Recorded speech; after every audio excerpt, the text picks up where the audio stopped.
S'ha observat un increment en el nombre d'episodis de fenòmens meteorològics extrems i un increment de l'impacte que produeixen aquests fenòmens.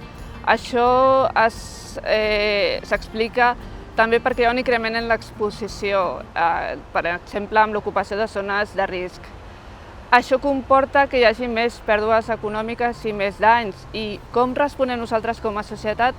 Doncs tenim el poder d'estar més informats, d'estar més preparats i conèixer millor el nostre territori i participar més en la ciència, en la recerca, en projectes de ciència ciutadana, en projectes com el nostre de FLUDAP, en el qual convidem a la ciutadania a compartir amb nosaltres observacions de fenòmens meteorològics adversos, o el projectes com MedChange, en el que estem elaborant un Living Lab, Barcelona Living Lab. Totes aquestes propostes el que busquen és empoderar-nos per fer front a aquest repte que suposa el canvi climàtic i l'impacte dels riscos naturals sobre la societat.